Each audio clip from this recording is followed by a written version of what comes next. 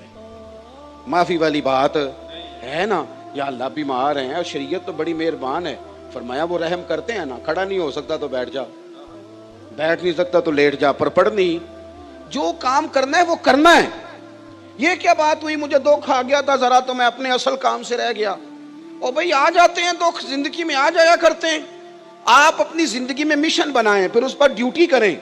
دکھ بھی آتے رہیں گے, سکھ بھی آتے رہیں گے, تعریف بھی ہوتی رہے گی, تنقید بھی ہوتی رہے گی, محبت بھی ہوتی رہے گی, اظہار بیزاری بھی ہوتا رہے گا. اپنا کام نہیں چھوڑیں, مقصد والا کام شروع کریں. کے بھی دے دیتا ہے. ہر آدمی ماں باپ کے ذریعے پیدا ہوتا ہے. اگر پیدا کرنا چاہے تو جناب عیسیٰ کو بغیر باپ کے پیدا کر دیتا ہے. اگر پیدا کرنا چاہے تو حضرت آدم کو بغیر ماں اور باپ کے پیدا کر دیتا ہے. جب یقین رکھے, یقین, قرآن مجید پڑھیے. حضرت موسیٰ علیہ السلام فرعون کے دربار میں کھڑے ہیں, چاروں جانب دشمن ہی دشمن ہے. جادوگر آ گئے, انہوں نے سانپ چھوڑے. حضرت موسیٰ کے ہاتھ میں ڈنڈا تھا. حضرت موسیٰ کہتے ہیں یا اللہ کیا کروں, تو اللہ تعالیٰ نے فرمایا اپنا عصا پھینک دو. کہنا چاہیے تھا نا کہ یا اللہ ایک ہی تو شے ہے, اتنے سانپ ہے, بچانے کے لیے ڈنڈا ہے, وہ پھینک دوں. ڈنڈا پھینکا جاتا ہے, سانپ کو دیکھ کر کے قابو کیا جاتا ہے. یہ میرا اور آپ کا ذوق ہے نا, لیکن انبیاء کرام کا انداز ملاحظہ کیجئے میرے عزیزو. اللہ فرماتے ہیں ڈنڈا, اے موسیٰ ڈال دے اپنا عصا. پہلے نہیں فرمایا کہ سانپ بن جائے گا, فرمایا بس تو ڈال دے. میں اور آپ ہوتے ہیں تو سانپ سامنے ہے, ڈنڈا ہاتھ میں ہے, ہم کہیں گے عجیب بات ہے, یہی تو دفاع کی چیز ہے, اسی کو ڈال دوں تو بچوں گا کیسے. کہا ڈال دو, تو حضرت موسیٰ نے ڈال دیا. کہا میرے رب کا حکم ہے تو میرے لیے بہتر ہی ہوگا. اللہ فرماتے ہیں جب موسیٰ نے ڈالا تو میں نے اس ڈنڈے کو, اس عصا کو اژدہا بنا دیا.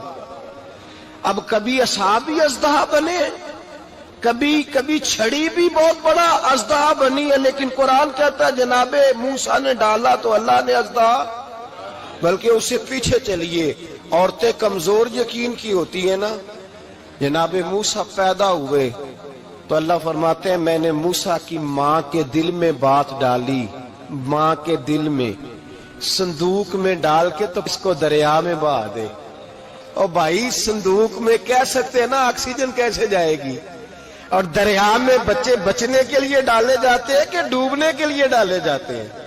ماں کے دل میں یقین کمزور نہیں تھا اماں کا. انبیاء کے ماں باپ موحد ہوتے ہیں, دین کو ماننے والے. ماں کے دل میں اللہ نے بات, اللہ قرآن میں کہتے میں نے وحی کی, میں نے القاء کیا, میں نے بات ڈالی. حضرت موسیٰ کی ماں کہتی ہے میں نے ڈال کے نا سمندر میں بیٹا, میں نے سمندر میں بیٹا ڈال کے صندوق میں بند کر کے رب کے حوالے کیا. آپ فرماتے ہیں میرے مالک کا بھروسہ کیا تو پھر میرے مالک کا کام دیکھو, کمال دیکھو. میں نے دریا میں ڈالا, اللہ نے فرعون کے گھر میں میرے بیٹے کی پرورش کرا دی. یہ یقین کہ حضرت موسیٰ کے پاس قوم آئی, قرآن پڑھیے, کہ جناب پانی چاہیے. وَإِذِ اسْتَسْقَىٰ مُوسَىٰ لِقَوْمِهِ, موسیٰ نے اپنی قوم کے لیے پانی مانگا. ہم نے کہا فَانْفَجَرَتْ مِنْهُ اثْنَتَا عَشَرَةَ عَيْنًا, اپنا ڈنڈا پتھر پہ مارو. عقل والا آدمی ہوتا تو اڑ جاتا, کہتا یا اللہ پتھروں سے بھی کبھی پانی نکلا ہے. اضرب بعصاک الحجر, مارو پتھر پر ڈنڈا. اللہ کے نبی نے منٹ نہیں لگایا, تھا کر کے ڈنڈا لگایا. فَانْفَجَرَتْ مِنْهُ اثْنَتَا عَشَرَةَ عَيْنًا. اللہ فرماتے ہیں جناب موسیٰ نے ایک عصا مارا, میں نے 12 چشمے جاری کر دیے. تو لے تو لا اللہ کرتا ہے, اللہ کہتا ہے پڑھ نماز روزی دوں گا, کہتا ہے سوچتا ہوں. اللہ فرماتے ہیں آجا مسجد میں تیرا ہو جاؤں گا, کہتا ہے دیکھتا ہوں.